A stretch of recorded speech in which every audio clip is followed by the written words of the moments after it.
And we are live. Hello, everyone. How are you all doing? I'm just trying to figure out here if I'm actually putting this on because I've got 4 guests on with, well, 3 guests on with tonight. There's 4 of us. So there's 2 slots that are left open. If anybody wants to jump in, have a chat, feel free. Let's just hope this actually works. Right. I think that is right. Right. Hopefully that's the right thing. So how is everyone? I'm going to start bringing people on now just because I'm not going to sit here and just chat to myself. Right. Nate, you're on live, mate. How you doing? Hi, mate. I'm good, mate. You're good? I'm just going to bring people on and then we can chat. And if there's anybody who actually joins in this actual live stream, they can just join in as we go. We've got Paul, Retrobate. Happy birthday to you. Happy birthday. Whose fucking birthday is it? It's your child's birthday. Well. And we have Generation Pixel. First of all, I've got to say congratulations, Generation Pixel, for winning YouTuber of the Month last month. And congratulations for Nate, who's going to be winning it next month. Got my vote. He's got my vote already. Next year now. So, yeah. Right, hang on. If we got any, it doesn't look like anybody's in the chat. If any, can anyone actually see the chats? Have they got their computer up? Okay. Nobody wants to talk to me. Pod Reviews is in. Say again. Pod Reviews is in. Pod Reviews is in. Yeah. No more bloopers this time. I tell you what, when we did that live stream, we laughed more than we made the video. We really did. Wow. That's what I was saying. Yeah, I was like, I'm surprised you actually got around to doing the stream for just pissing yourself laughing the whole time. We very nearly didn't because I was just all ready to give up and say, look, dude, we ain't going to do this. And he's like, no, I'm making a video. I'm going to be on it. And he wants to be on it. So I do actually have the fire going. I don't know if you can see it down there. Oh, very nice. I bet it's warmer than in here. Well, you're in Inverness, aren't you? So as I said, you're not really in Scotland, are you? You're yeah, Norway. Arctic Circle, we call it. as far away you can. Well, so anyway, the thing about this stream is, yes, I cannot believe that it's been a year today that I've started YouTube. So I just wanted to do a live stream, have some people on, and just talk about what got you started in YouTube, what inspired you, what was your first video? Can you remember your first video? So I can remember mine. Oh God, yes! I was literally. What was yours then? To me? Yeah. My first video was titled "My Life in Gaming," and what I did was I sat in this chair and I just. Sorry, is that him? Yeah. I just. He's an alcoholic. No, it was the elbow moved them, so I was moving them out of the way because I've already nearly knocked them over. Everybody been here 2 minutes, and I haven't even had a drink yet. You haven't even opened them. You're not on the wine tonight, though, are you? Well, because it was a live show for you, and I'll just be really fast here. Yeah, I'm actually trying this for the first time. I've not had a drink yet, but this is a banana beer. Banana bread beer. Go on, take a swig and tell us how horrible it is. Yeah,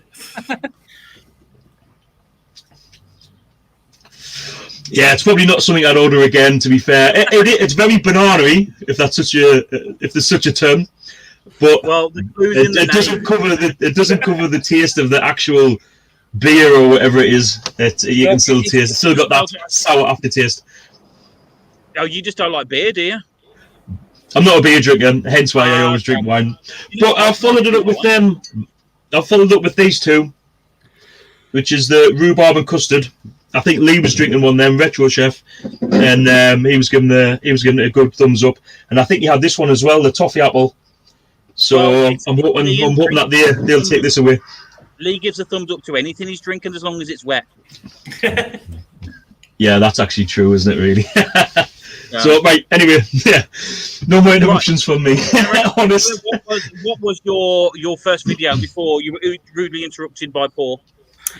So, as I was saying, my first video was titled My Life in Gaming, and I just sat in this chair and I talked through from the very beginning of my gaming history to where I was at the current point, which was just before the PlayStation 5. So how long ago was that? Sorry? How long ago was that, sir? It was 7 months ago. You know, 7 months. Yeah. Well, it's really. Do you know what gets me with this though? It's amazing over the past year how many new YouTubers have actually started up and started gaming and everything. Not gaming, but talking about their games, talking about just what interests them. Yeah. Which I think has been amazing. I mean, I know lockdown has been absolutely terrible for some people, but the gaming community on YouTube, I think, has been amazing. Yeah, absolutely. I mean, wasn't the reason I started. The reason I started. We're going to ask that question later, though, aren't we? Probably. With me and my videos, they just tend to ramble and nobody knows what's going on. But yeah, no, I didn't start. I didn't start because of lockdown. There was other reasons. We can talk about that later. But yeah, okay. It's been great for making videos for me. I mean, I've been on furlough, so I've been able to shoot out a video whenever I felt like it. So yeah, that's been good. It's nice. I mean, tell you what though, you have got a real passion for your RPGs, haven't you? It's a genre of games that I can't get into. I don't know what it is. So, but you've got a passion, and you can tell when you talk about them on your videos that you actually really enjoy it. Yeah, well, I was going to start another video today, but I get sidetracked with Dragon Quest, Journey to the Cursed King, so that was out the window as soon as I put an RPG on. No more video today. So, Nate, what about you, mate? What was your first video? Can you remember? And how long ago was it? Mine was back in like October time, I think. But that again was just that long.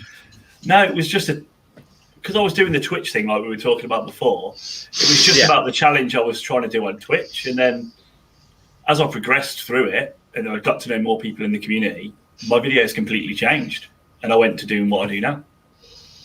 Yeah, that's good. It's your videos are going really well at the moment now. I mean, it's like some of the stuff you're putting out. Thank you, guys, as well for taking part in the 24-hour video shop challenge. No, that was good. Generally, there was never supposed to be a challenge. The thing with me when I'm making videos is I'm sit there and I start with this little idea and then start recording. And then next thing you know, I'm turning the camera off, and it's only when I watch it back I realise what I've been saying. So I didn't realise halfway through I went, I'm going to make this a challenge. I don't remember saying that. It just happened. I just wanted to talk about how there's been so much choice now. I don't enjoy games. I spend more time flicking backwards and forwards between them than just playing them. Yeah. But it's amazing how that literally got took on by quite a few people. And it's been interesting to see what games people have been playing. And also, I apologise for the people who picked an absolutely terrible game. Essex Retro springs to mind. Yes. But anyway, what about you, Paul? When did you start? And why? I think it was May last year. I had I created an account, but it was never really used. And then lockdown happened, and I used to watch a lot of YouTube, and I used to probably play a lot more gaming. And then my brother-in-law, because we used to spend a lot of time gaming in the shed. He couldn't get over, so we decided to try and do a channel where we're in two different places, and I'd have him literally joining me on my phone. And is he the one who's doing his own channel now? Yeah, but he does a lot more Facebook gaming. Like 99% of it's on there. And I don't normally ever face this way, but I was actually facing here with this very laptop, just facing me, and it was like a real hot day.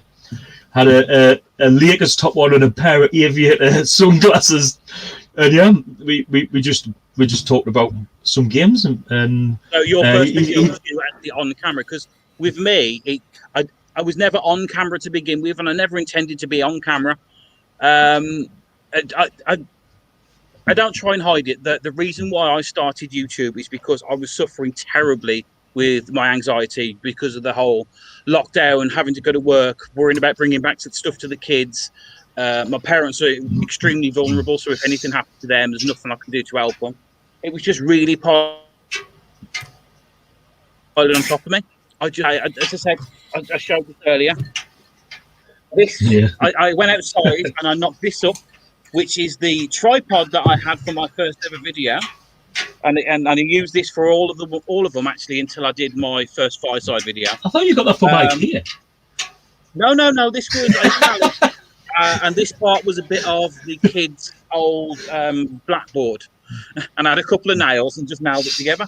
So when I did that, went into the game room, I thought, right, what can I do? I picked 5 games which are nostalgic to me, put them down, and just started recording the video.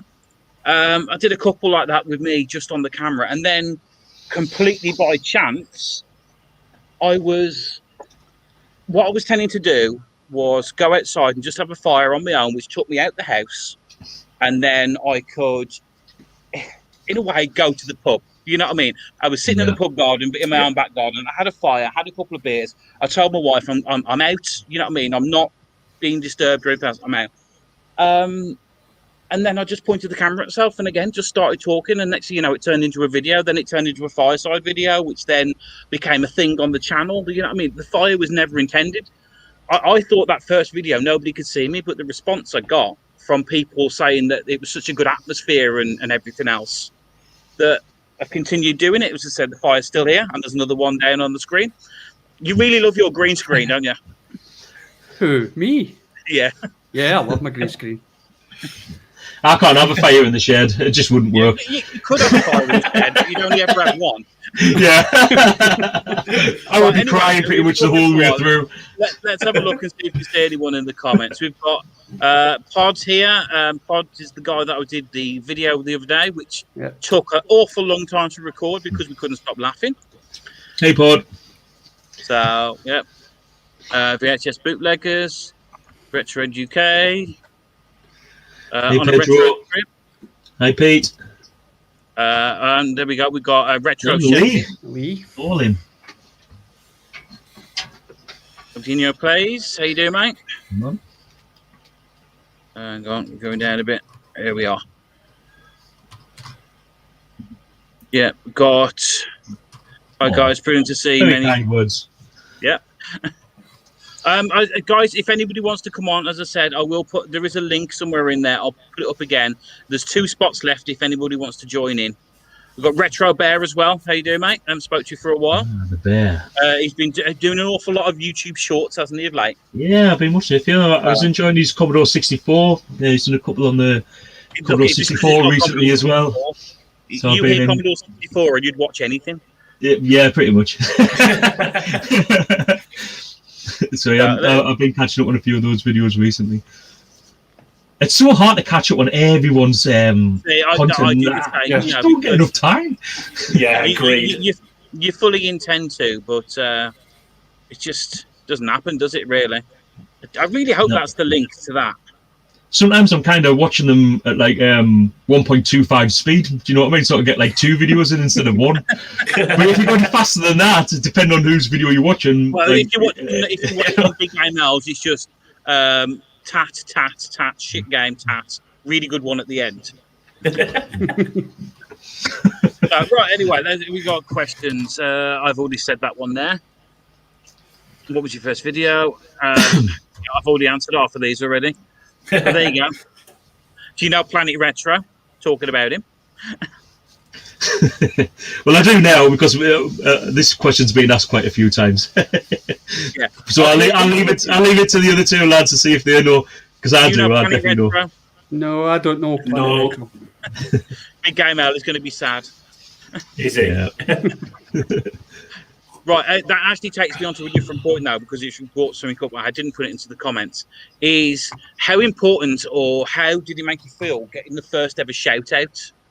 Paul, let's start with you. And can you remember who it was? It was one of 2 people, and it was like the main 2 channels that I watched, like right from the beginning, like well before I even decided to do this. That was Scott Brand, Sega Zombie, and Paul Badham, Mr. Bad's Games.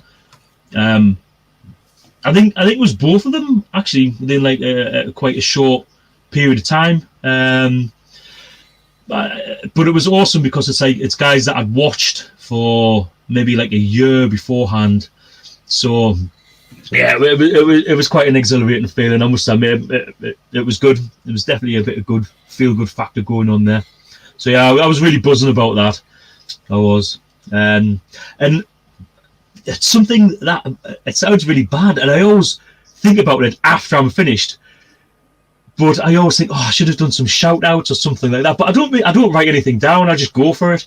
Do you know what I mean? I never write anything down. As I said, the amount of times that I look back and don't remember half the things I've said. So, but yeah, there's it's something that I definitely want to do more. It is.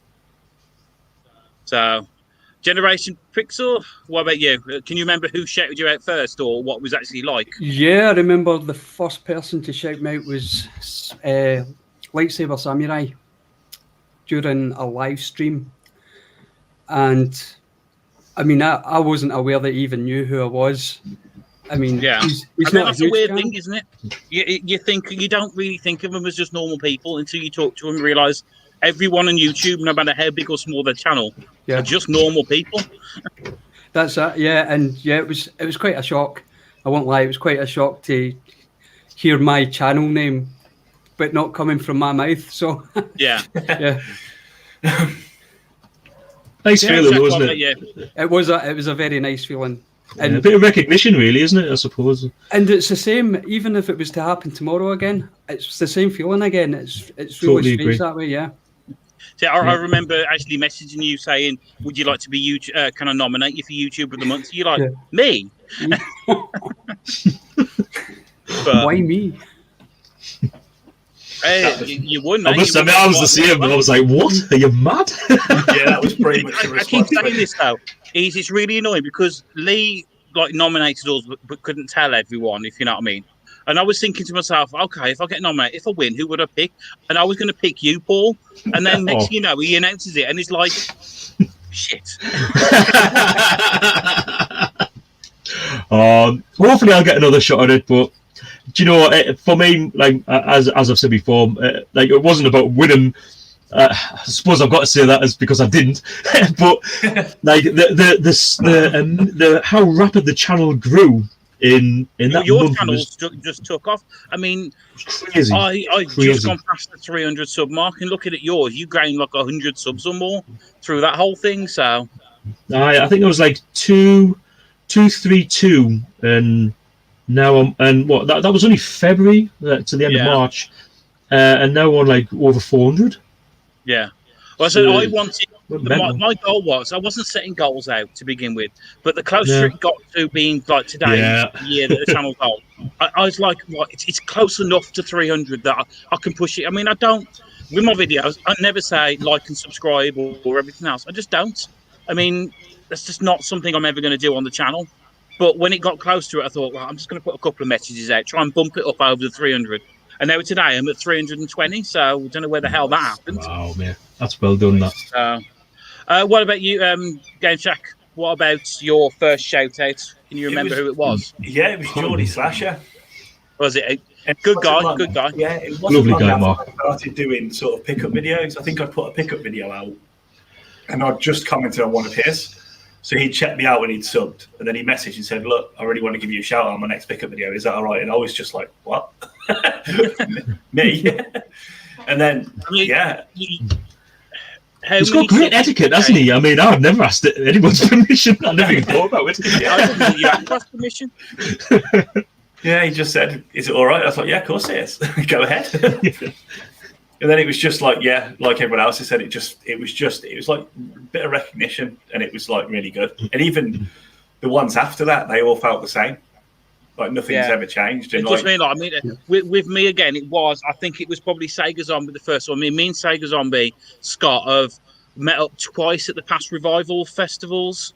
Well, they were the last because this last year got cancelled and this year's been cancelled. So absolutely gutted.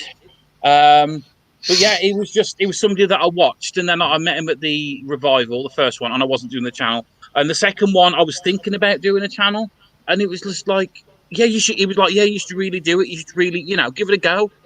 And then when he did, and he shouted me out, it was just absolutely mind blowing. It really was that him, Big Game Al as well. And they got me with Big Game Al. I didn't even know who he was. and it was by him shouting me out.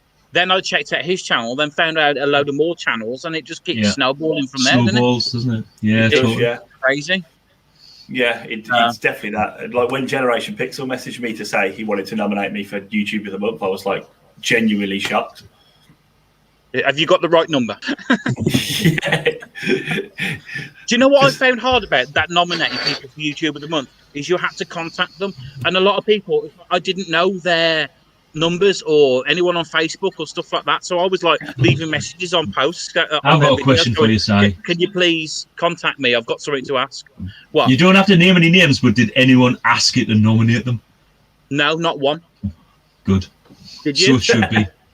So it should. Did you get anyone asking? Who, me? No, Paul. Did you get anyone? Well, I've never won, so I've never got nominated anyone. I'm going to shoot one. All right, just rub it in. Fucking hell. If you won, you know what I mean? Because that was before you won. Did anyone ask you, I'll give you your vote if you won? If you nominate that? No one. Because I've heard quite a few people saying that they have had that. I've heard rumours, like, yeah. How about you, Stuart? No, nobody asked me. But if you have a look at the nominees that I've picked, well, I've actually been to all the channels, watched them and commented on some of the videos. Quite new to me. Aye. And I wanted quite a diverse bunch as well. I wanted different types of content creators in there. So I wish Josh would stop showing off some amazing beers that I can't get over here on his channel.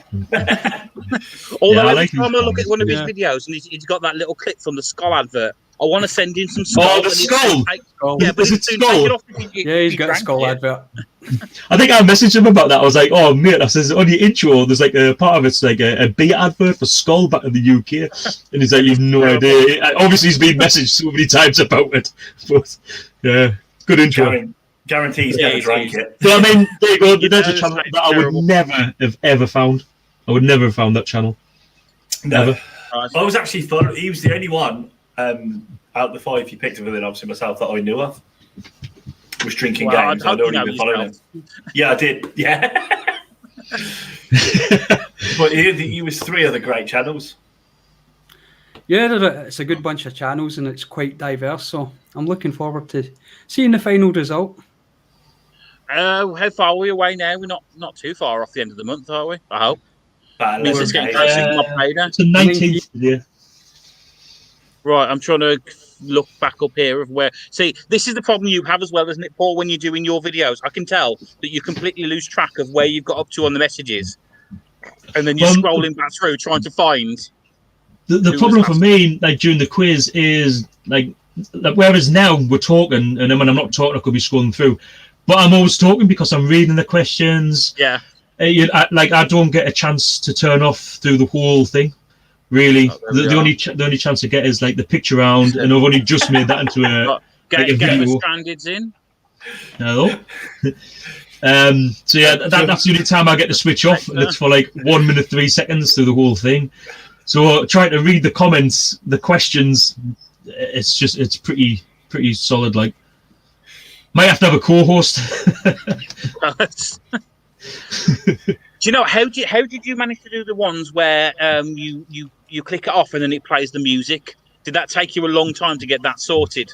Because you looked like you were panicking that it wasn't going to come back. It was the first time. It was the first time I tried it, but basically I just had to screenshot part of a box like for the picture round, and then I just created like as if I would create a movie for YouTube, I would just take the pictures, put them on, and then make sure the picture was on screen for like 10 seconds each, and then just stuck some music on, and that was it. And then I had to convert it to MP4 because StreamYard only recognises MP4 Look, this files. is getting too complicated for me already. And then that was it. And the music round is just the same. I've got to put a picture there so that I can put backing music, and I just changed the backing music for the songs that I chose. You know what's really annoying is like the last one you did with all the music with like the Commodore 64 and the Amiga. I would have got that. I got quite a few of the questions right with like the gamepad that was wireless and all that. But if I ever said I was coming on, it would all be about PlayStation 3 and Xbox or stuff like that I had no knowledge of. From now on, and hi, Gordon. This is actually about Gordon because I genuinely felt like sad for him because the music round was on something that he'd never ever like seen before or used possibly. So from now on, it's going to be one piece of music from like either a different console or different era. It's not going to be the same at all. It'll be 5 completely different pieces of music. So then it's a broader range, so everyone's got a chance of knowing, a couple. At least one of them. Yeah. Whereas because like for my nostalgia, like it's Commodore 64 and the Amiga, so I chose songs that I was like, oh yeah, definitely that one. Oh yeah, definitely that one. So it was kind of a mistake by me, really. But I've learned from that, and I've invited Gordon back on as well because I genuinely felt bad that we I do selfishly need to picked make music that I didn't know about. Yeah, we need to make sure that Lee doesn't win 3 times in a row. His head's going to get that big. Well, I tell you what, he's got his work cut out a week Wednesday. He has got his work cut out. I was just watching one of Pete's pickup videos that he done on his other channel, and like he knows his stuff, like from he does the in depth what he goes into just on a pickups video. Yeah, and Lee's going to have his work out. I'm going to have my work out trying to find questions that he doesn't know the answer to. But Lee's like an encyclopedia, though, of like Marvel or DC, like, Batman and stuff like that. Some of the stuff and knowledge that he's got of that, it's like, where the hell do you find it? Yeah, I agree. There's a few times I'm like, how did you know that? Like, but yeah, he's pulled it out the bag twice in a row. But yeah, I think Pete from On a Retro Tip I think he's push him hard. There's going to be 10 in the picture round as well, because a lot of people have said they enjoyed the picture round, and it doesn't take us that long to do another 5. So we're going to have 10 in the picture round. Right, this question here, and I'm sure this was yours, Stuart, that you asked me to put on. If you can get rid of one thing from gaming, what would it be? I'm sure this is your question. You're on mute. Who are you talking to? Stuart.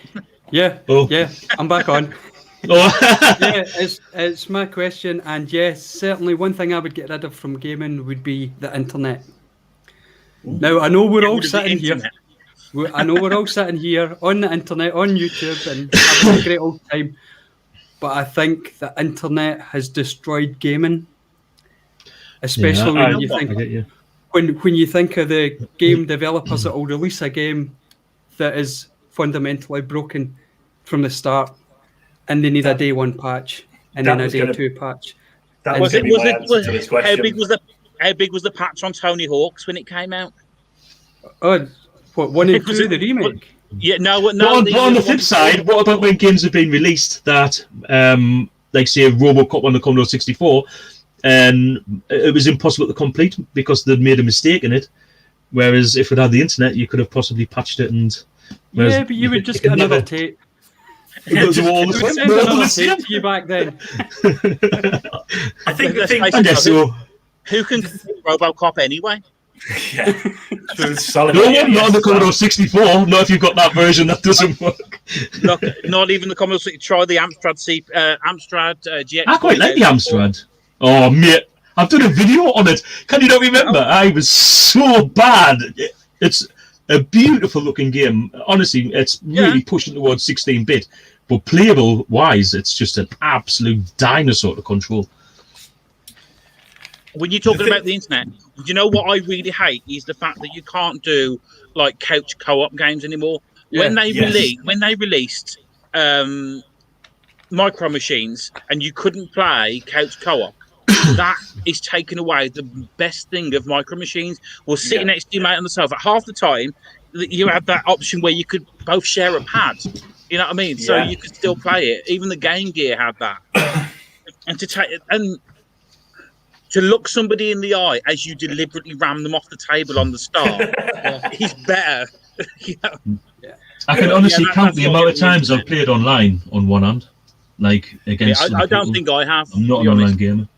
I was big into it on the Xbox 360 days, but not really since the new generation stuff's come out. But going back to what you were saying about the internet, I think the problem with patches is it gives developers leeway to release broken games. I mean, look at Cyberpunk. Yeah. Cyberpunk's been out for almost a year now, and it's still broken. I played that for the first time about a month ago, and I mean, I think it was a 30 gig for the game, and then it was like 28 gig of patches or something like that. It was it took nearly about 7 hours to download. Yeah, that is true. Gordy Slashy Gamer says that the reason they released the Tony Hawk's games is because they're a week away from losing the Tony Hawk's license. So they released a game that is completely unplayable, but it's like a demo, and then you get a patch of the entire game. So now with the store going down and everything else, you'll never get that patch. You'll just get the demo. Well, the store's not. Apparently, I've just been sent a link. The store's not going down anymore. Really? Yeah. Someone just sent me a link on a Discord. It literally says, PlayStation Store on PS3, PS Vita will continue operations. Players will be able to continue to purchase game on the PS3 and PS Vita. More to follow. Hey, we're getting the breaking news here live. Yeah. That would be great if true, because that was going to be mine. But going back to Jordy's Tony Hawk's comment, do you know who the first playable character was on Tony Hawk's ever? Ever? Yeah, before it got released, this was. I'll give you a clue. No, go on. It was Bruce Willis. Really? Yeah, because all Activision the developed. in the world, I wouldn't have guessed Bruce Willis. I hope nobody saw that. I'll be able to use that in the quiz next week. They developed, if you've got any more, just let me know. they developed the Apocalypse game on the PS1. So they used the Bruce Willis skin to put on the skateboard to show that it worked. Wow. And that's how they sold it to Tony Hawk. As Bruce Willis. Bruce Willis. Yeah. Do you know what though? The new the re-release, I should say, that they've done on the PlayStation 4 and all that, I think is absolutely stunning. If you like your Tony Hawk's games, you've captured the essence of what the original games were, but really modernised it to make it playable now. Because as much as we like our retro, when you go back to like early PlayStation and like N64, unless you've got the nostalgia for it, it's really hard to play them now. You know what I mean? It's like it's not the best. Tony Hawk's one it controls like trash on the PS1. Yeah, it's really stiff and wooden. Do you know what? I did actually play Tony Hawk's 2 on the N64 for the first time a couple of weeks back. How the hell did anyone play Tony Hawk's with that pad? It's awkward, isn't it? It's not just really awkward. It's impossible. It's the positions of their buttons that made it difficult. But I know people defend the N64 pad. But again, I had no nostalgia for it, so I can say it's a load of shit. I'm trying to complete Resident Evil 2 on every platform, and the N64 is the one that I'm struggling with more than any, and it's solely down to the controller. I just can't use it. But I'm getting a new controller, and it's a little bit different. Like a competition the brawler. It almost looks like a normal control. So yeah. I had one off Dana, and what it is the analog stick has been moved, so it's like underneath the D-pad. So it's like one side of it's really big and chunky, and the other side's quite slim because it's got the analog. But it works. They move. Like a bit like a GameCube. No. This is N64. But this one looks like a GameCube controller for N64. So I'm hoping that'll give us a better chance. Big news is, guys, by the way, as well, the banana beer, by the time you get to the end, it does actually taste okay. And the added bonus is when you burp, it just tastes like banana. Hang on. We have somebody else showing the stream, and I'm going to put him on there so you can see him picking his nose. I'm picking my nose. How you doing, mate? Are you good? Evening all. Hey, mate. Hey, Bear. Evening. Are we all right?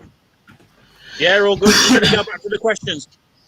Bear, when was your first video? Can you remember? What was it? 2011. 2011.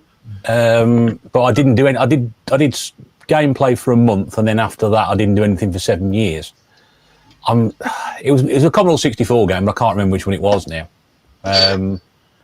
Did someone say Commodore 64? Yeah. I'm joking. So, okay. Yeah, so I'm never far away from one. There's always one. You're not finished fixing that yet? No. There's only but there's only the keyboard left. I've just got to sort the keyboard out, which is a piece of piss. So, any good pickups lately, guys? Anything you found? I'd say with the shops reopening, but 2 of you are in Scotland, so I apologise now for saying that. When do your shops reopen? 26th, I think. 26. Yeah. I think. Wow. Yeah. So Is it 26th or the 29th, I think? No, it's definitely the 26th. I think it's this is it this Monday coming? Yeah, it's Monday coming. Aye.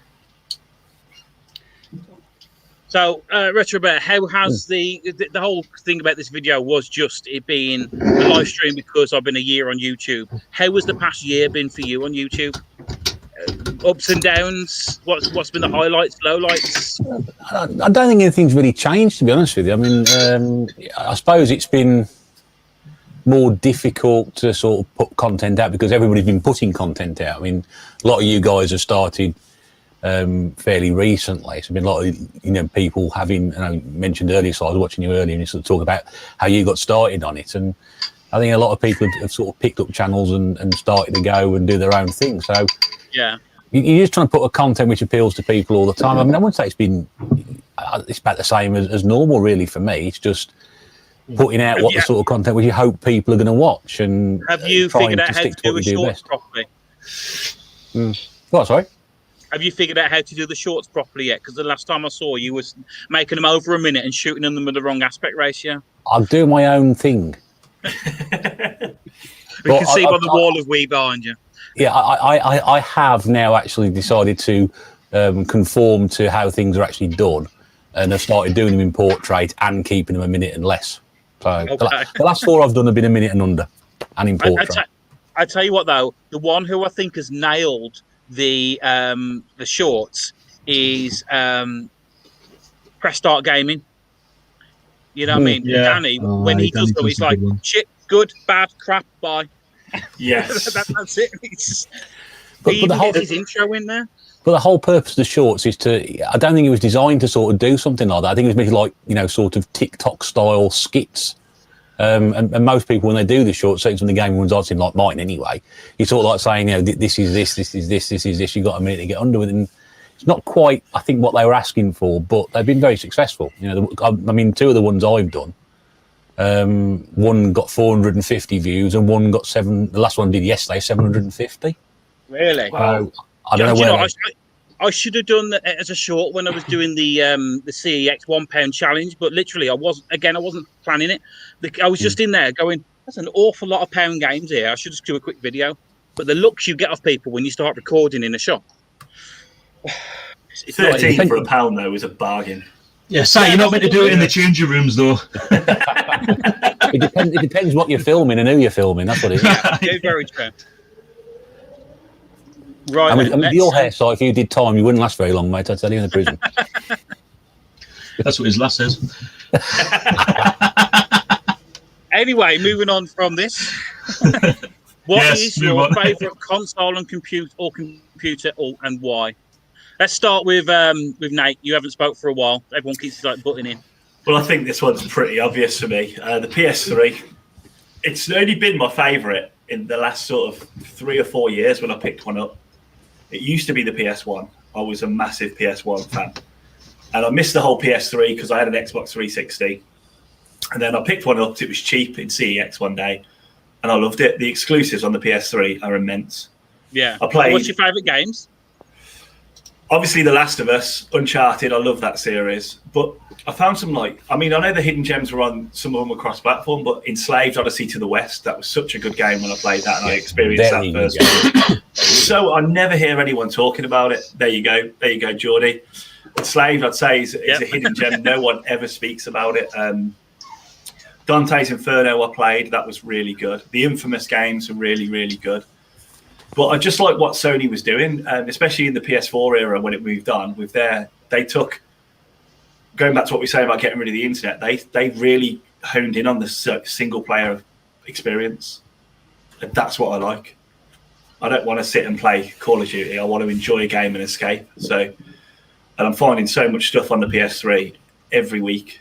something new. You know, I love about the PlayStation 3 is the fact that not only is, if you got the right one, backwards compatible with even the PlayStation 2 and 1, but Mine's not. I really, really, really like that I can plug it into these old TVs that I've got that just got RF in. You know what I mean? The fact that I didn't realise that if you held the button and changed it over, I only recently found that out. And it's great because, I mean, I was playing on that bloody boombox CRT. You know what I mean? And plus then you can get onto the internet with it and everything else. I really think it's a good system. Well, every PlayStation 3 will play PS1, won't they? Yeah. It's just the one that had a PS2 stuffed in it. They never last very well, though, do they? No, yellow. They just get bricked, don't they? No, I've got mine still. Have you? Is yours your original one, or is it one you picked up? Yeah, still got it. You must be lucky then, like some of the people who have had their original Xbox 360 and never break down. Yeah. I think they're just lucky people. And that's more surprising probably than the PlayStation, so it can happen. But Uncharted. I love Uncharted on the PlayStation 3. It's brilliant. The first one, I prefer the first one over all of them. I don't know why. Lee's getting soppy again. Lee, I hope you've got a banana bread beer. I did tell Lee earlier today that I wasn't drinking, but I'm blaming Paul for making me get a banana bread beer. Cheers. I've moved on to the rhubarb and custard now, which is rather nice. Best thing about the OG PlayStation 3, you can fry an egg on it. The heat off the originals was ridiculous. Yeah, really... I think the PlayStation 3 I've got is the top loading one. And again, that was pods. He gave that me. So the really slim one. Yeah, the really slim one. It's got about 12 gig in it as a memory or something stupid. It's really... It's nice, that one. It's the only one I've actually got. I mean, do you know when everyone goes on that they're going to get like the new modern system that comes out? I only ever pick up... I've only just got a PlayStation 4 and an Xbox One just as the new system comes out. It's the only way I can afford them. I tend to wait for the newer systems now as well, because I picked up the Xbox 360 on release. I pre-ordered it, and I got the Red Ring of Death after about a week. So who sounds drunk? so I kind of just wait now until they've sorted out all the bugs. Do you think they have now, sense. though? I mean, No. how are they, PlayStation and Xbox? Well, the PlayStation 5 is fantastic. I forgot you had one. Yeah. I should remember you had one because I watched that video of you opening the pad with a katana. Yeah. That did make me laugh. That did. That's one unboxing. No, it's been fantastic, and there's been lots of firmware updates for it, making it even better. So yeah. So far, what's so your good. favourite game on the PlayStation 5 then? On the PlayStation 5, haven't bought one yet. You haven't got one yet? No, because the PlayStation 4 games that come out for the PlayStation 5, if you've got the PlayStation 4 disc, most of the time you're getting a free upgrade. So you're basically just, you're getting updated graphics, you're getting faster frame rates unlocked, and loading times are fantastic. I don't think I could go back to the PlayStation 4 loading times anymore. So really, the SSD makes such a difference. The thing about it is the loading times, you say. Not the best thing, but it's such a quality of life thing. I mean, when you're going from Red Dead Redemption 2 that could take minutes to load from scene to scene, and doing that in maybe half a minute, it makes such a difference to the game. Especially when you're a bit older. Do you know what's actually really weird when you're talking about that? As I can see Paul and Ross thinking, yeah, but we used to load tapes. Yeah, well, I used to load tapes as well. So yeah. How long was the multi-load on Street Fighter? Do you remember that? Nope. Terrible, isn't it? Don't remember playing that one. Worst thing's when you die and then you've got to go right back to the beginning. It, Russ, leave it. Let it lie. So it's really not a good game.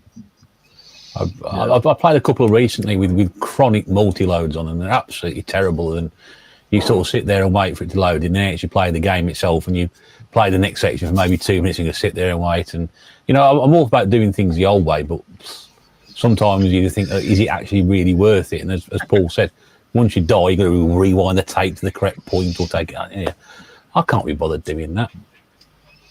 I think that's why I remember I used to really enjoy Platoon on the Commodore 64. I absolutely loved the first level, and I think I only got the second level twice. And I just figured it wasn't even worth the whole fast forward, playing it, loading it, just to rewind it. So I used to just play the first level to death. And that's it. Like, even when I had the bits, I used to just wander around the jungle looking for more people to kill. I just enjoyed the first level better than the second. So Are you sort of like me when you sort of play these games? You sort of get a tape out and you look at it and think how much tape's actually in there, and think, goodness me, you know, I'm obviously sitting here playing this, loading this in for more time. I'm going to be playing it rather than sort of say it's going to be a single load. It's brilliant. I'm going to really enjoy this. I must admit, like, I've found so far as well, that the Commodore 64 it seems to be better at loading.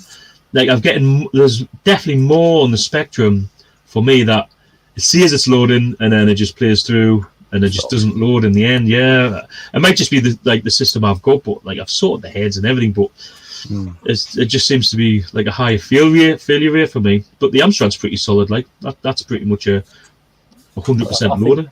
I think I've done 11 so far recently, and apart from Trace HQ, which wouldn't load at all, but that's because the data cassettes I was using were completely filthy and need a good clean out. They've worked absolutely fine since then.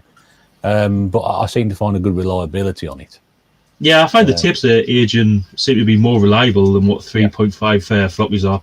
And that's 100%. And that devastates me. You know, that's what I can't stand, though. That's why I stopped buying Amiga games. The failure rate I was getting on Amiga games was absolutely shocking. I wouldn't mind if the games were cheap. But the games aren't cheap for the Amiga, though. That's the thing. Some games on the Amiga. Yeah. So, did we get round everyone without what's your favourite system? Paul, should I just say Commodore 64 and move on? It's definitely the most nostalgic to me. That and the Amiga. It's pretty close between them. But I think the Commodore 64 has more nostalgia. But gaming-wise, obviously, I think the Amiga... If I had to pick one, that was probably going to play... You've been playing a lot of PlayStation 2 as well, haven't you, lately?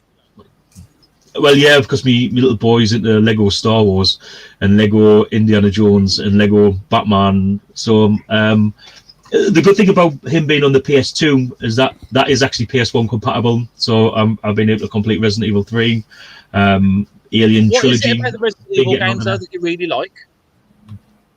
You see, I like... It was the first ever game like that I ever played. And even though graphics get better and all of that, none of them is felt as like new and different as what them first 3 games especially were. Like, nothing. I did play number 7 with the VR, and that was amazing. It really is. I've played it. Like, I play it every now and again. But if I had to choose, I would still go for the original 3. I just really enjoy them. I think it really pushed the limits to the PlayStation 1, especially number 2. For me, number 2 is the best by a long way. It's the backgrounds, it's the fighting, it was the scariness, the zombies, horror, guns. It was just... I like the countdown at the end, like the timer when it's counting down. It kind of reminded me like the end of Aliens when they're trying to get off LV-426. Do you know what I mean? It kind of reminded us a bit of that, and for me, it's I would say definitely my favorite games. I'm gonna say it now, and I was gonna do this as a fireside confession, but I don't complete games, and I've never once completed a Resident Evil game. Not even got close to completing Resident Evil games. Well, that's. I mean, the thing is, though, what's the most nostalgic franchise for you, or like have you getting close to completing one of those? Like, I probably would have given up if I didn't love the games as much. Do you know what gets me though? Is I know like some people put like quite a lot of hours into gaming and stuff like that. I think what I enjoy more than anything else are games that go for high scores. Yeah, I mean, I love the old arcade style games. Was it Galaxian? I keep going back to all the time. I've been playing it recently on the MSX. Is that the 3D one where you've got to go up and down? No, it's just the standard one. But on the MSX, I don't know what it is. It's just I think it plays really smooth. I know it's probably just me, you know what I mean. But I was given Galaxian. Yeah, it's basically like Space Invaders, but they move around in funny patterns and come down and shoot you. I'm thinking of is it Gallagher or something? I'm thinking of another one. It's like Gallagher. a 3D one where you've got to go like up and down and. But getting back to the question, yeah, it would obviously be the Commodore 64. It's definitely the most nostalgic. If I was going to be stuck with one console on a desert island, it would still be the PS2 because it's just got everything. Or games wise, I'm trying to stoke this fire because it's gone out. So I've not been looking at it and it's gone out, and it's appalling. But I go out. So can I borrow your green screen and right, anyway, I'm going to put this up here for a second and I'm going to grab some more wood that actually will light. What was your favourite video you made? Can you remember one that actually stands out in your mind that you were so proud that you did this video? Not even one that you got the most views or anything on. I love you all look blank when I ask a question like that. I mean, my favourite one I ever did was about 18 months ago now. I just literally went through all my old videos and just basically cobbled together a load of clips out of it and put some music behind it. And maybe about 3.5 minutes, 4 minutes long. And just to see how my channel had I'd gone from sort of like a very sort of basic beginning with using a webcam and stuff like that. And as things have got better, introducing graphics and changed the camera angles and things like that. And for me, it just, when I played that back, I was really happy with the way the video sort of got put together. And believe me, there was no special editing or whatsoever. I was just literally just sort of like, I used 10 seconds of that, 10 seconds of that, whack it all together. And I was really pleased with it. And I still actually one of the videos I'll go back and watch quite a bit because I just like it, how it's all done. I think, yeah, I really did a good job on that. Talk about like a quick editing together, pod editing together, that bloopers one. And I'm not going to lie, I've watched it like 4 or 5 times because it was so stupid the night that we just couldn't get anything to go, but it made a video all of its own. It was quite funny. Stuart, what about you? My favourite video, probably for 100 subs, I done a question and answer video. Oh yeah, I do remember that one. So I just threw out to the community, ask me what you like, and that was fantastic to make because I didn't have to think about the content. I just had to answer the questions that were thrown at me. And give me 1 second. So yeah, just sitting in my chair and answering the questions that the community had thrown out, and that was it's one of my favourites, without a doubt. And I'll probably do another question and answer at some point. But I've never done one. I've never done anything like that. It's fantastic. You should give it a go. Yeah. See the next milestone you do, just celebrate whatever 100 mark you're on. Question. It's going to be a long time for me now. I think. I think I've hit a bit of a ceiling. The way you're sort of progressing, Paul, and Nate and Stuart, well, the way your sort of channels are growing, you're going to sort of keep going from that. Now, sort of on this crest of a wave, it's going to keep riding from there. So it won't slow down, I don't think. And the important thing is not to panic about it. If you just start to slow down, don't worry about it. It's going to start picking up again. And you'll have pockets like that. You'll have a lot of people come along and then it'll slow down and it'll pick back up again. So you just got to do it and put your content out and keep to what brings people in, Yeah, do what makes you happy, I suppose. Do you know that's what I do. I make videos for myself. That is the best way to do it. It's the best advice to give anybody starting. You just do a video for you. Don't don't try and please everybody. Just do what you think is the best, and if you do a good job on it, then people will come. I think it's that whole thing. Though, if you put a video out and one person watched it but they enjoyed your content, it's better than 100 people who are sub but never watch your channel. Yeah, so I agree with that. Yeah, 100%. Subs really aren't everything when it comes to that. So no, I think my favourite video I put out was the Concrete Genie review. Only solely because I really enjoyed playing that game. I went into that completely blind. I saw an E3 demo of it, and that was about it. And it was an amazing game. One of the best games I've played in a while, actually. It's such a stunning game and such a stunning story. but it was just like it was a pleasure to play, and I sat and did it in a day. Wow! But you completed the whole game. Yeah, it's only about well, you can if you want to platinum it, it's a good bit longer, but to actually just beat the story from start to finish is about 4 to 6 hours. Wow. Well, I was that engrossed in it, I just couldn't put it down. Sorry, I've just got a question here asking me what am I going to play, what random game I'm going to play with random peripheral. I do actually have. My wife found a DJ Hero for the PlayStation 3. I did find a PlayStation 2 guitar, and today I also found an Xbox 360 Guitar Hero guitar. So I've got a bit of choice. I'm really, really hoping that the DJ Hero works on a racing game, just so I can scratch my way around the track. That'd be pretty cool, actually. You should do Dark Souls on a drum kit. I'm looking for a drum kit. That's definitely one thing I need to look out for. I cannot believe the prices that the Guitar Hero and the the Band Hero stuff has gone up to now. It's mad, isn't it? It's crazy. That's why when I saw that one, it's got no bloody dongle in it. So I'm going to look out for one if I can. £4, I wasn't going to leave it behind. God. That's a good price. So, the weird thing about the Bongos one is I didn't think it was going to work as well as it did.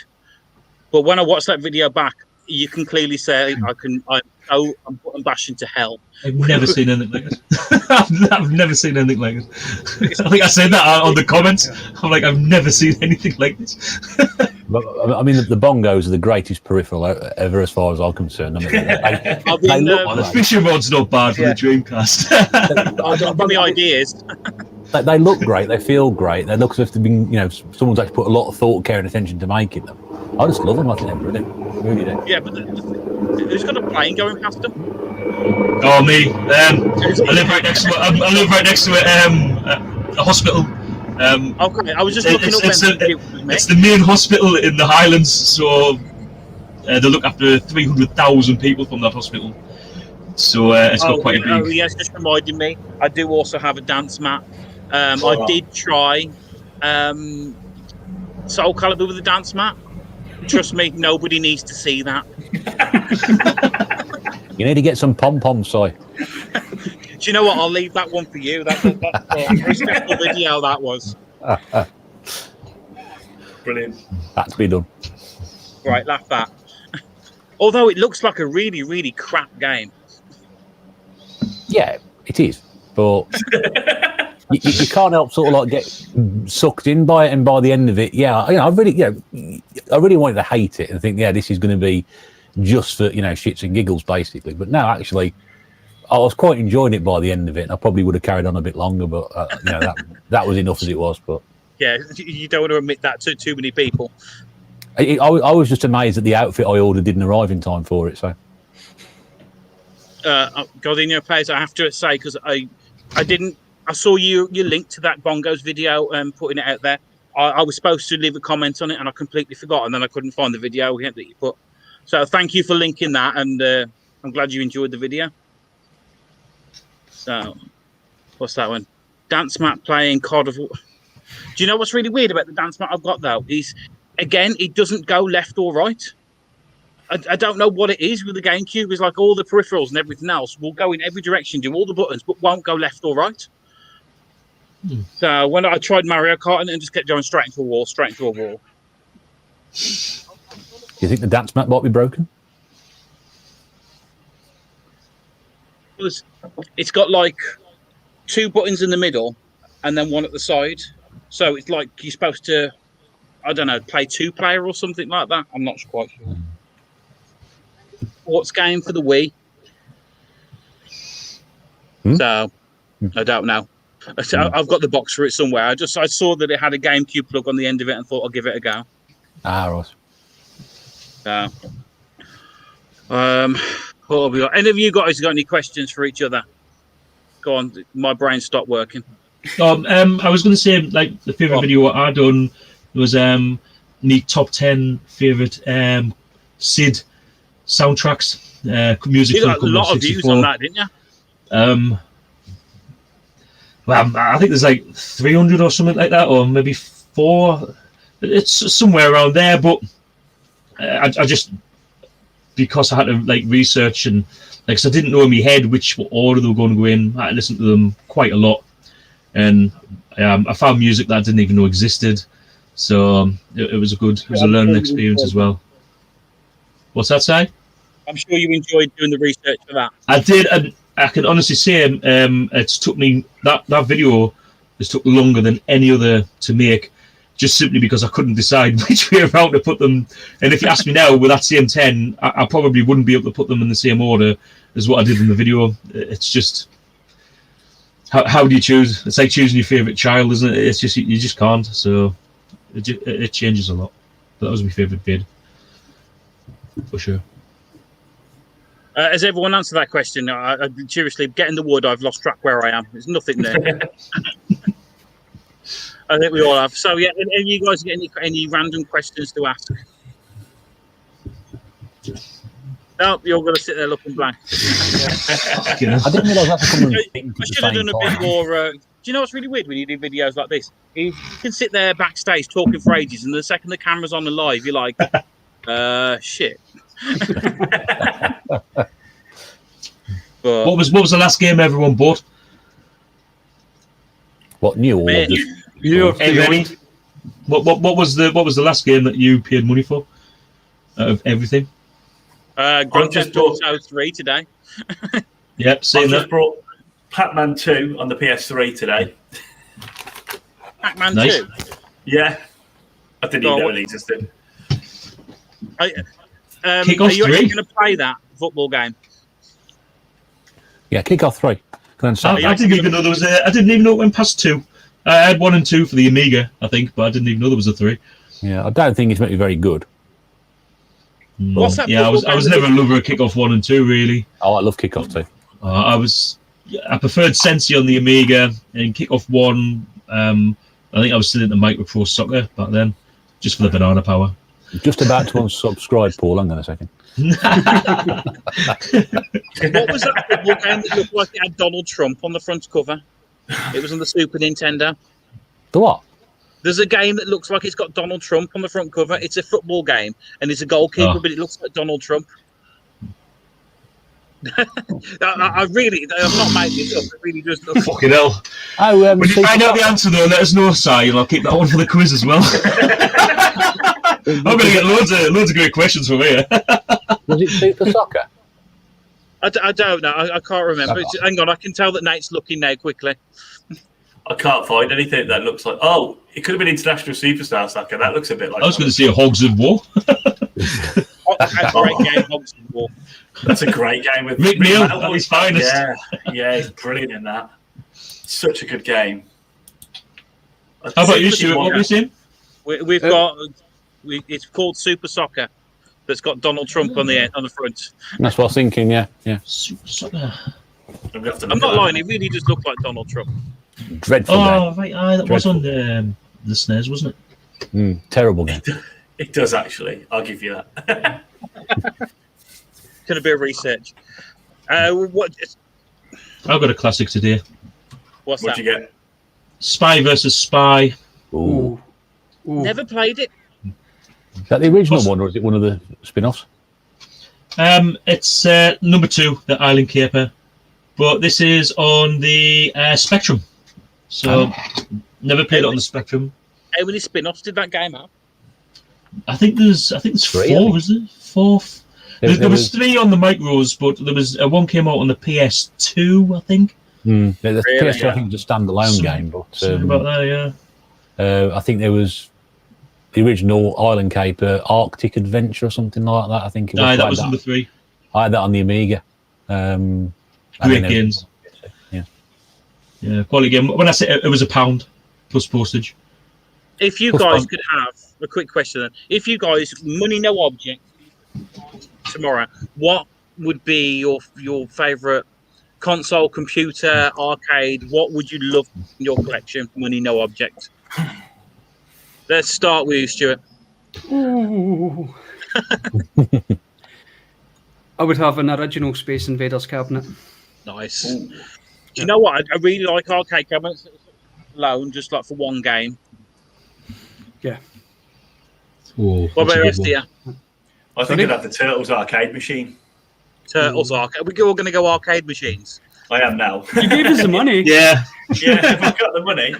Yeah. Yeah, that's true. Do you know what I'd actually love though? Is the is it the Space Harrier arcade cabinet? The sit-down one. Yeah. Nice. Absolutely love one of them. It's not just money that's the issue with that, though. It's the space, isn't it? Yeah. It's a fairly big piece of equipment to put somewhere. Did you see that Australian guy though, who got he's got that big massive collection, but he got the Last Video Gamer. Is that the last video where he got is it virtual racing, the 3 Formula 1 cars? Honestly, I've never seen an arcade so big. Basically, these look like full-size F1 cars with screens in front of them, and I think there's 4. Yeah. He's called The Last Video Gamer on YouTube. His house got flooded. Most of it got ruined. Oh, was it? When did that happen? Yeah, he does. He I still haven't does watched stuff. any of his stuff for ages, so...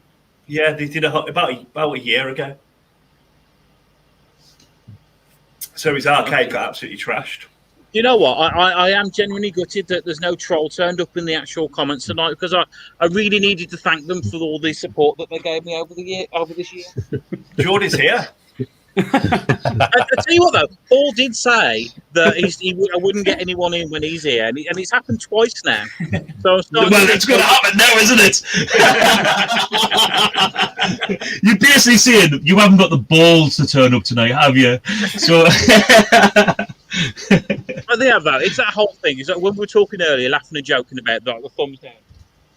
It did to begin with start getting really quite bad, like starting to get to me. And when they started on Oscar, that was just below the belt. It really was. But if it wasn't for the 30, 40 thumbs down, people wouldn't have been watching any of the videos and stuff that I've done. It's really weird. You don't know that. You don't know. I mean, I don't know.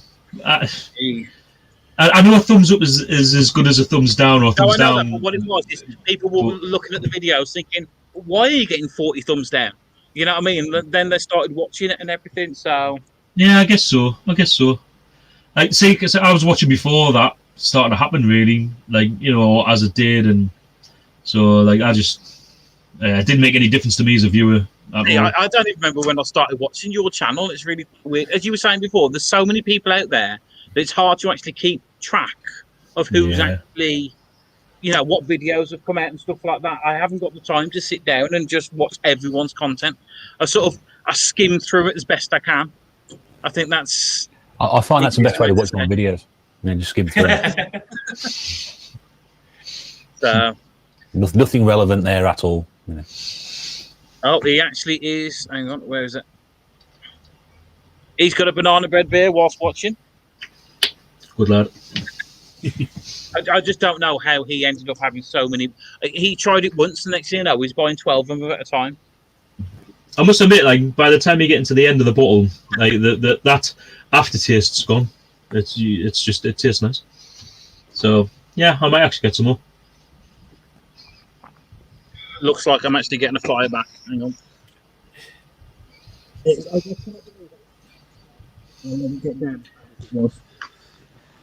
I mean, that's shame on me, that is. So, do you know what? I'm not supposed to be talking about this, but I am going to talk about this because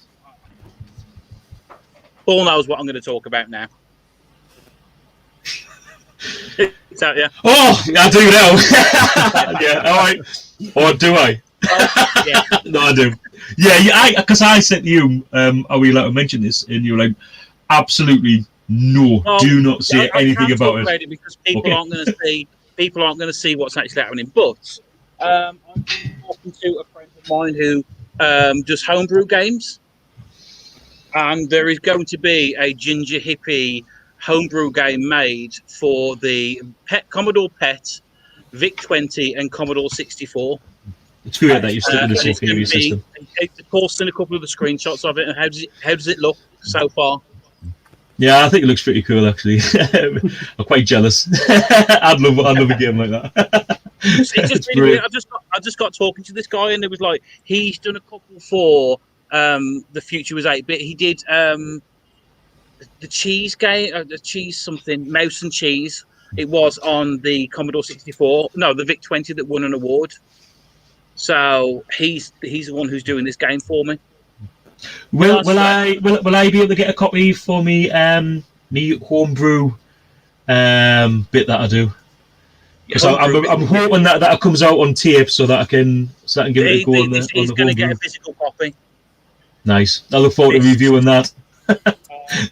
No pressure. He's really enjoying making this game, and every time I speak to him, he's like, "I've got up another idea. I've done this. I've got different levels. I've got different zones and stuff like that." Now you can see me on camera now.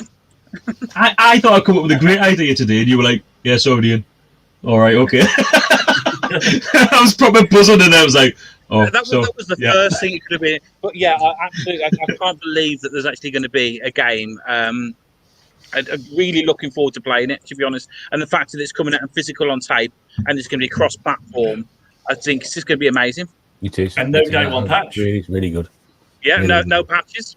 No patches. Do you get a cut, Si? No, I'm not going to cut my hair now. No. Are you going to get a cut if he sells it? Are you going to get a cut of it or what? No. Just literally, I'm just happy that it's being made, to be honest. And I've even said to him as well, he's like, I'm more than pay for a couple of copies for myself to keep in the collection. So, yeah, it's literally just taking the name of me and the channel and sort of like slightly caricaturing it, if you know what I mean. So there's going to be fire, there's going to be banana bread beer, there's going to be it's going to be like a Viking kind of thing. So, although my wife has seen the screenshots of it and she said, "You're going to be playing bongos." Do you have to play bongos yet? No. We'll have to leave them out. No sticking a nail up my nose either. Yeah, mate. How did you find that out? Genuinely, how did I find it out? I went to a workshop and they were teaching it. Man, you've got some weird workshops down that way. Like, I thought the Northeast was fucked up, but how can you tell you're from the Midlands? They teach you to nail a hammer into it. Yeah. I've got the nail. Oh no! Do not do it live. Oh no! Oh my god! This is what I was like the first time when I seen it. I was like, oh. I'll stick the nail in, do the rest of the live stream, and then take it out. Oh, god. Oh. Have you all seen that video, by the way? Yes. That's Once okay. was enough. Yeah. You can all learn how to do it, seriously. There's something in the back of my mind that says I won't. But anyway, thanks for that. It's like I really don't want to learn how to jump out of an aeroplane with a parachute on. It's just one of the things I don't want to learn. So one of the things you wake up in the morning and go, you know what I could do with that? A good old kneeling. You know what the weird thing about the weird thing about that workshop is there was about 10 people doing it, and next to me was a 7-year-old kid whose parents were letting him try it. Perhaps you met him at school the next day? Lost a few IQ points. Jeez, oh. It's also the same festival where we learned walking on hot coals and breathing fire and stuff like that. But you can tell I haven't done any fire breathing for a while. The fact that probably wise not to. Yeah. Do the fire breathing once and turn straight away into the Human Torch. If he starts fire breathing, Paul had that air ambulance on standby to send it down this way. Oh, it'll be somewhere. Yeah, it's always in and out. It really is. The best thing was, like when my wife decided to move to exactly where we are, she chose it because she likes helicopters, and I'm like being ex-army and having different experiences of running out the back of a Chinook and running back on Chinooks and stuff like that. I'm like, for me, I'm like rocking backwards and forwards, you know, like, make it go away. But I'm getting there. But she thinks it's hilarious.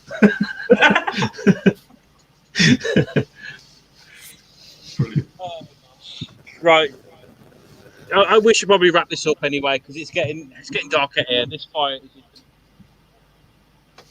I'm not even on my third beer yet. Not lightweight. It's because you're normally drinking pints of wine. I know. I was going to say this tastes like pop, but it really does taste like pop. The okay, rhubarb one was super. Not to insult you, Paul, because you were nominated, but Generation Pixel, how has your channel grown since winning YouTuber of the Month, or has it grown at all? Let's see, How's it been going? I was at 124 subs when it got announced that I'd won, and I'm sitting 196 now. So quite a jump. Yeah, so it's quite a jump. Come on, guys, get subbing, get them over the 200, and then we'll have another weird question and answer video. Yeah. Yeah, question and answer video that you guys get to ask questions. So you don't want to ask that because people will ask you some really strange questions. Go for it. Go for it. What was the strangest question that you got asked on it? Oh, see if I can remember now. Oh, but the strangest question I got asked was, if I could poop chocolate, how would it change my life? That was the strangest. If I could poop chocolate, how would it change my life? So I answered that. How would you answer that? Well, I'd stop using the toilet and start using Tupperware so I could save the chocolate. That's the only answer I can imagine.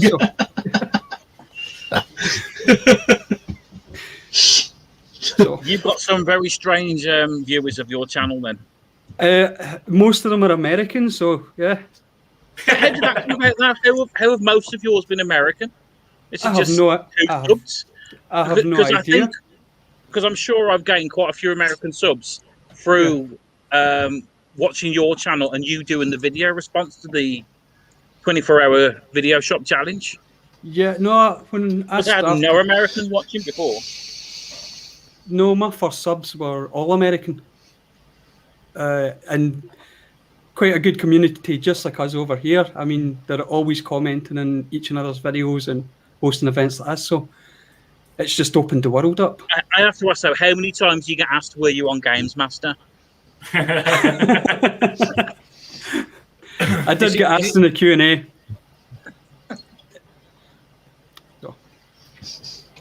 You could reenact that, couldn't you? I've heard that it might be coming back. I've heard that as well, yeah. Hopefully not with Dominic Diamond again. Would it come back and be all modern gaming now? Yeah, I think so. But then again, we think about it now. We think of it as a retro games channel, but it was modern back then, wasn't it? It was up to date back then. There was another TV show, weren't there? Gaming TV show, and I can never remember what that was called. Bad Influence, was it? That's it, yes. I always looked at the TVs they had. Wasn't that Philip Schofield? No, Andy Crane. Yeah, it was. And there was also another one on Sky, or was that the one? That wasn't the one that was on Sky. Game World. Something like that. Yeah, it was on Sky One. I remember that. There used was to be another one I remember, and it was always just two people playing a game. And there was technology brain where the screens were. I'm sure Larry Bundy Jr. was on it. He's got it on his channel, hasn't he? What was the game show called? I can't remember, but he's got that video of him on it on his channel. Do you think a gaming TV show would actually work these days, though? Because, like, let's be honest, like people who are that age to watch that kind of content, do they really go to the TV to watch it? Nowadays, back then we didn't have anything, did we? It was the only thing that was out. Yeah, I don't even watch telly now. It's all YouTube and Netflix. Yeah. You've got YouTube, you've got Twitch, you've got all those social media platforms. You don't need a designated weekly TV program. Any of you guys use Twitch, by the way? I've had a little look at it in the last couple of weeks, but I've got one. I started on Twitch before I moved to YouTube. So, like, how does it differ? Like, is it the same or like? I couldn't really get into it. It's just watching people literally just gameplaying most of the time. That's all it is, and it's not discoverable at all. So if you're trying to get on it, you kind of do need a break. You need someone to either raid you with all their subscribers, or it's difficult to grow on there for sure. That seems a bit of that seems a bit of a cheap way of doing it, just going and taking somebody else's. You know what I mean? I know what you mean. You won't get recognised if you're a small channel, so you need to jump on the back of somebody else, and they'll. Yeah, what they can do is they can actually raid you. So when they finish their stream, they can host yours, but take all their viewers with you. Okay. So you suddenly get a big boost in watchers. But yeah, that happens on the Facebook gaming because my brother-in-law was telling us about that. Yeah, I had 2 bottles of banana bread beerly, and it's Paul's fault, and I'm going to stick to that. I know. I'm trying to quickly finish this one so I can try the toffee apple. Because Retro Chef was saying that the toffee apple was nice, so a bit sweet. The weird thing is with the toffee apple one, it definitely reminds me of bonfire night. But then again, I'm sat there with a bonfire.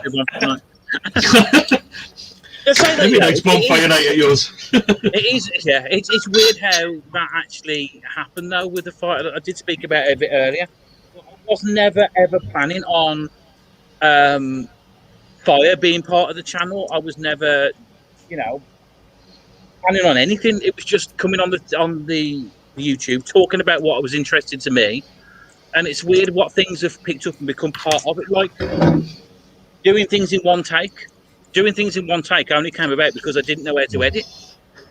That was it. So it was either get good and just talk at the camera in one go, or learn how to do it properly. That is beautiful, by the way. The toffee apple is superb. Oh my word! Oh, that is my new favourite thing. That is beautiful. You could use that as a mixer for an actual alcoholic drink. It's that nice. But is it better than a Commodore 64? In it. Oh, of course. It's a similar colour. It's like a browny, yellowy colour. So.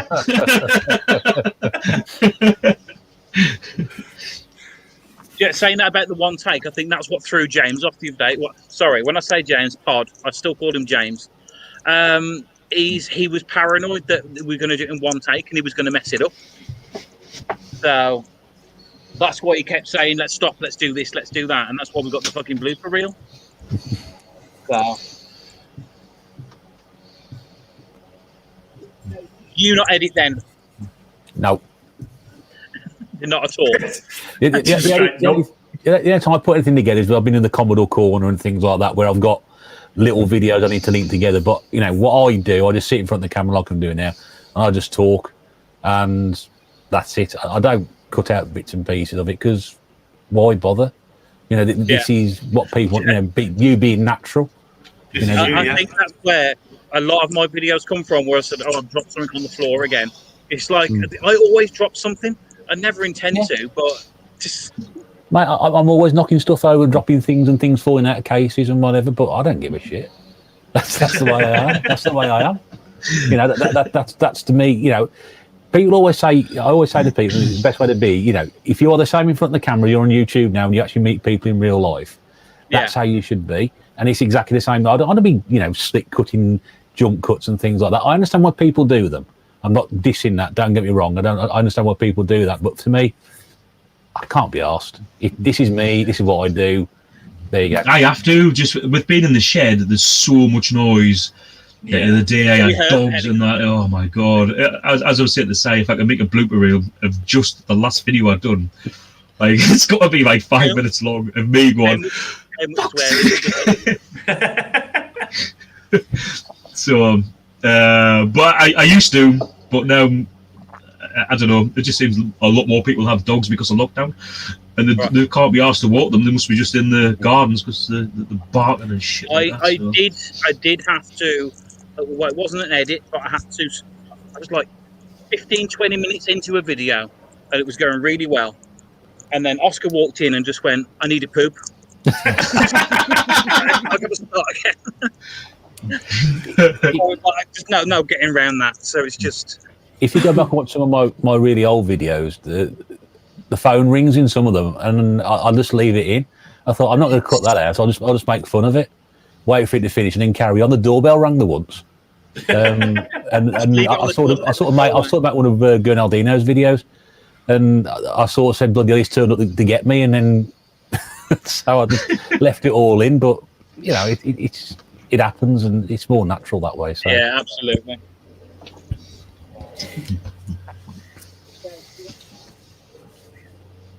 When you buy again. Say again, Si? Do you actually like that drink then, that toffee apple one? Is that going to be one you buy again? Are we going to see you on the live, on the quiz? Pissed off your face on toffee apple. Well, I only had one glass of wine. I like to just call it a glass of wine. on the quiz before. Yeah, I'm trying to get it down to 1 glass, and I'm actually working tomorrow for the first time in like about 8 weeks. So there's no way I could have done a bottle of wine and get up and actually do proper work tomorrow. You know, so I thought I'd take it easy and try something new. Just the 6 beers then. So I've got a stream on Thursday, and yeah, I just don't know whether to have a bottle of wine or not. I'm like, I just don't know because I'm at work on the Friday. I am from tomorrow, yeah. I'm working at my friend's house he's wanting some electrical work doing, so that'll keep us busy all week to do. So still no job lined up just yet, but I've applied for a couple. Something will turn up. Hey? Don't work for Hermes like Lee did. Well, the thing is, like, I don't want to get in like a situation like before where I'm doing a job where I don't actually want to. Like, it's not the job I want. Like, we're doing okay. We've got enough to get by. So, jobs is quite difficult to come. Even Hermes in Inverness, because of like where we are, like the size of the city. Even driving jobs are not that easy to come across. You know what I mean? It's kind of like we're so far away from each other up here. There's a limited amount of jobs and what have you. It'll sort itself out. It will. I'm confident. When you see how Hermes treat their parcels, then can you imagine up here? I've never had any problems at all, and it's only like when it seems to be like further, maybe south of Wakefield, that there's any kind of issues.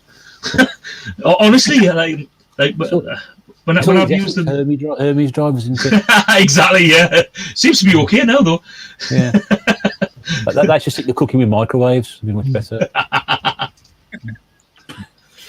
think the microwave. What was it that he uses the microwave for? I can't remember now. It's his job, isn't it? No, but he says that he only uses the microwave for one thing. Yeah, I mean, to be fair, Lee did post in our Wrestle Talk WhatsApp chat a few days ago some of the food he'd been doing it, and it looks top notch. It really does. But yeah, he's been posting that everywhere.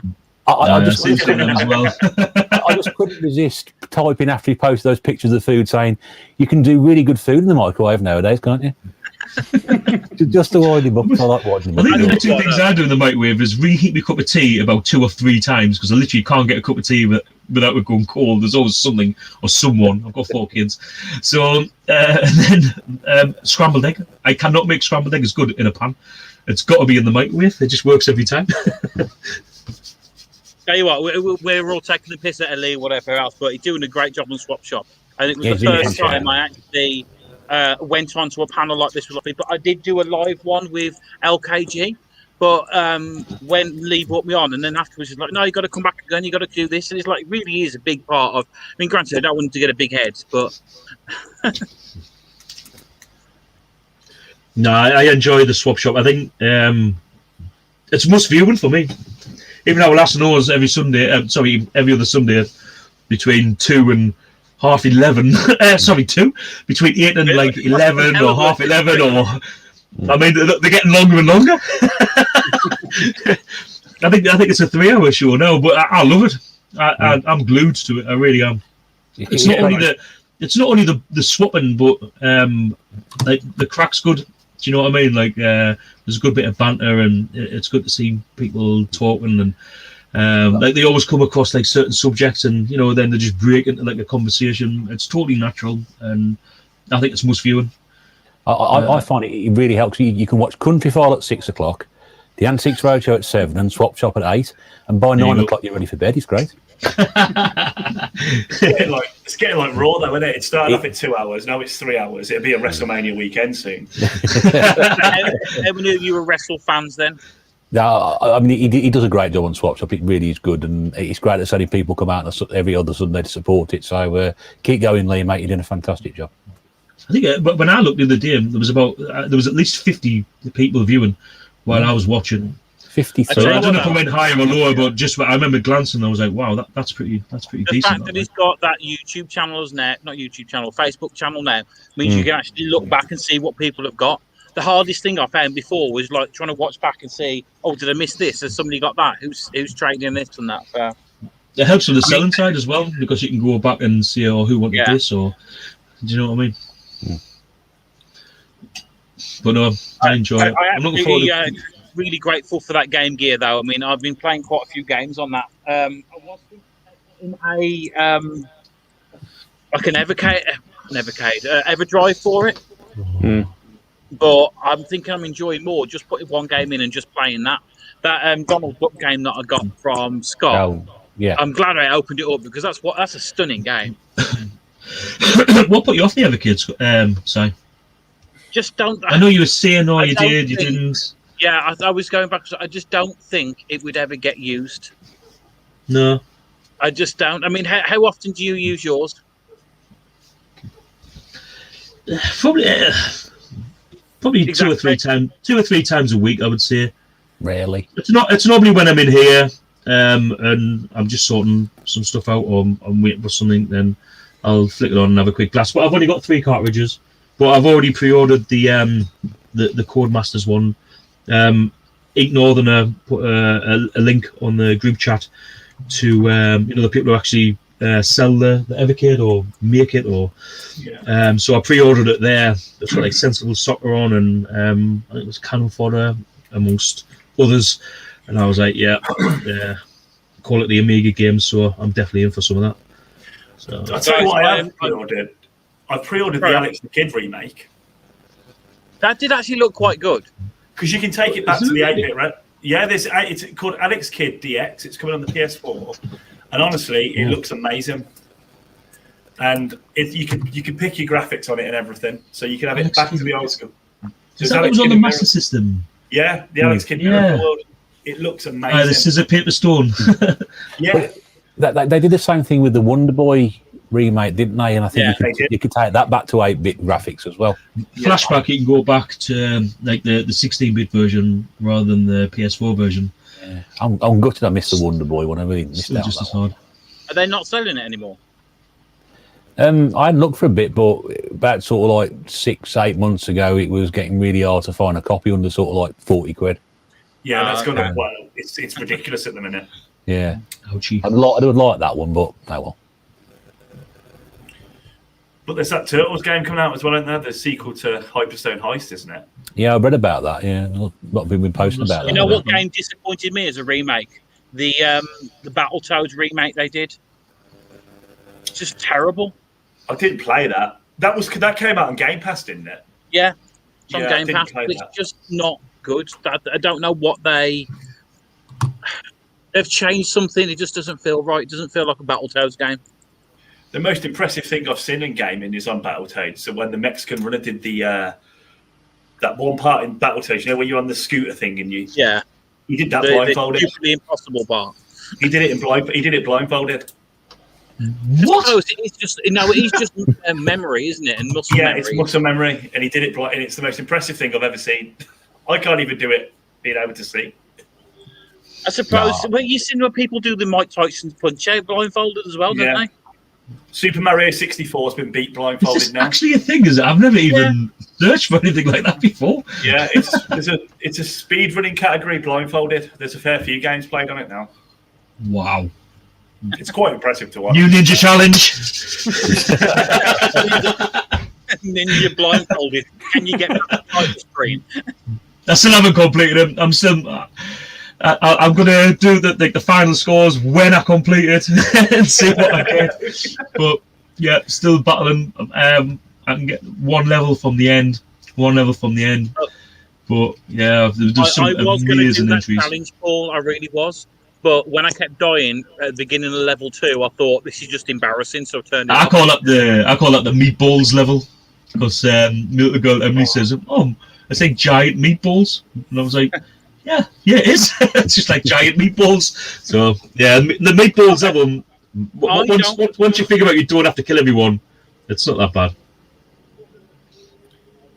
What games have you guys completed that you never thought you would? Apart from Ninja, you haven't completed that yet. Well, I mean, for me, it's a very, very small. The games I've completed is probably the hardest game I completed was Gunship 2000 on the Amiga. But I played it that much. Well, you can't. I'm trying to remember what that game was. I don't even know if you can call it completed it, but you can only do so like many missions, like 50 missions before you're at a rank where you don't fly anymore. Like you're like the I don't know, not the admiral, the wing commander or whatever. So, but yeah, that game I used to play a lot. Like a serious amount, so I never thought I would complete that. I come so close to completing an impossible mission. Or was it Mission Impossible? Impossible mission. Yeah, I always have this thing in my head. But yeah, I got to the room at the end, and where you're trying to sort out like the mosaic of tiles or nah, I didn't do it. And hey. Great digitized speech in that for the time. It was the first time I'd ever heard digitized speech on a home computer in my life on my friend's Commodore 64. And once I heard that, stay a while, stay forever, from that moment, that was the exact moment I needed a Commodore 64 right there. It was a darn sight better than the speech on Ghostbusters. Goodness me. Terrible. I know this is an angry video game nerd video, but the digitized speech on the Intellivision is terrible. It really is. For the B-17 bomber. Have you heard that? No, not played it.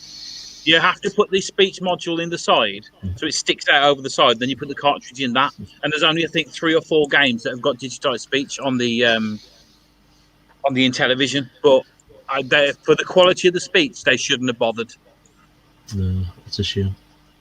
But no, that was probably I would say Gunship 2000 was probably anything harder than that. It's too hard for me. My games are shit these days as well. What games have you completed? I'm trying to think. I did Uncharted 2 on Crushing. That was tough. It's the most difficult. Hardest setting. Yeah, it's one shot and you're dead. Wow. That was quite tough. But I needed that for the platinum. So yeah, that's probably the hardest game I beat. I've tried Dark Souls, and I didn't like it. It's too hard. But I've got to beat it at some point. But I'm quite happy. I can just walk away from games and not let it worry. But What was the last game you actually completed, say? Mario Kart Double Dash. 100% that one. That's pretty much it. I did play Vigilante on the Master System and completed that, but that's not a hard game to complete. I think it's like 4 levels, and it was like, oh, was that it? I completed Streets of Rage 4 on the Switch a couple of months back, and that's a brilliant. I enjoyed that game. Such a good game. I've speedrun James Bond 2 and beat that in like 2 minutes. Wow. Yeah, with all the cheats. All you do is you get the invincibility, go left in the first room, opens up every door, run straight to the last boss and just kill him. Is that the one I sent you? Did I send you one? Was that on PS1 or something? Yes, you've sent that. Do you know, I've still not played that. I don't know if it's any different. No. James Bond and Alfred Chicken. Again, I've still not played it yet. James Bond is just such an Amiga platformer, though, isn't it? Like it is. It's weird. It's just everything. James Bond I know. Ported like almost every system I can imagine. It's even got a port on the Switch. Really? I didn't know that, mate. I didn't know that on the Switch, but I don't think it's any good. With the Amiga version, and then again, it's a game that needs to be played with a joystick. I think some games just need to be played with a joystick. For me, this is one of the best things I ever done. I still need to get one of them off you. It's brilliant. It makes platformers on 8-bit and like the micros. You can jump as well instead of pressing. So like rather than pushing, well, you can still push up, but I've also programmed this button as up. So you've got like 2 buttons. You've got the fire button for shooting or whatever, and then you just press that to jump as well. I just doubled it up with the up. And it's one of the simplest mods I've made. I think the control pads are only £5 from CX, and I just bought a knackered joystick off eBay for a couple of quid, chopped the cable off, and just resoldered it. Is that all? That's all you do to it, and you obviously you mod the button on the inside as well. Yeah, exactly. You just put a jumper wire over. So yeah, it's changed. It's changed platforming for me. Rather than when you're pushing up, it's the same for some racing games as well, where like you would push up to accelerate, and you can just push like the second button to accelerate. Instead. For me, that was burning rubber on the GX 4000. For ages, I was playing it where you're pressing up, and you know how bad that pad is. That thing can cut your finger as you play. Ergonomics wasn't a thing back then, was it? So I was playing that, but then I realised if you press the other button at the start, you can configure it so you press the button for accelerate instead of up. I didn't know that. Yeah, I didn't know either. And I've got that game. On the menu screen at the beginning, don't press 1, press 2. It'll take you to a separate menu. I didn't know that, mate. Game changer, it really is. Doesn't make the game any better. I don't think it's a bad game. Like, I think it's a pretty. I've got good nostalgia for it, but it's definitely not a good game.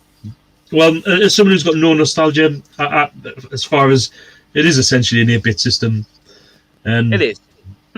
I think as far as 8-bits go, it's got a good feeling of speed. It's samey, but of course, all racing games are from that era. You know what I mean? Okay. Guys, I'm going to have to wrap this up because I think my battery's about to die here. So, yeah, thank you all for coming out tonight. Just being just general chat about absolutely nothing, and me forgetting to put questions up again as usual. Should really plan ahead these things, shouldn't I? Maybe. But hey, where's the fun in that? Yeah, exactly. Right. Anyway, guys, thanks for coming on. I'm going to drop you all back now, and I will speak to you all again later. Bye. Take care, mate. Bye. See you Thursday, guys. See you later, mate.